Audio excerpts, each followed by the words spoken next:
নমস্কার বন্ধুরা, সবাই কেমন আছেন? আশা করি খুব ভালো আছেন আর আমিও খুব ভালো আছি। তো আজকে আপনাদের মাংস কষা করে দেখাবো। তো এখন কড়াইয়ে দিয়ে দিয়েছি তেল আর একটু চিনি। এবার তেজপাতা দিয়ে দিয়েছি, এবার দেব পেঁয়াজ।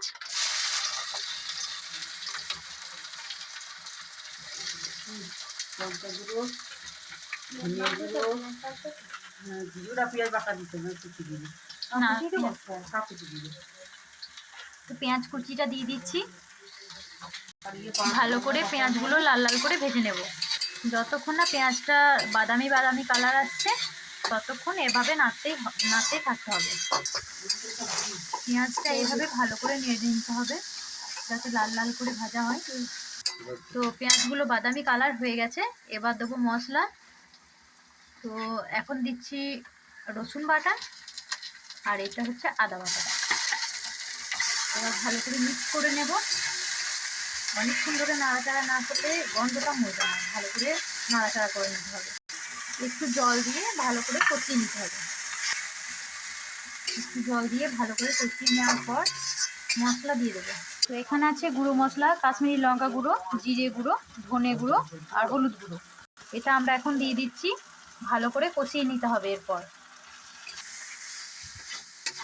ভালো করে কষিয়ে নিলে তবেই ভালো লাগবে।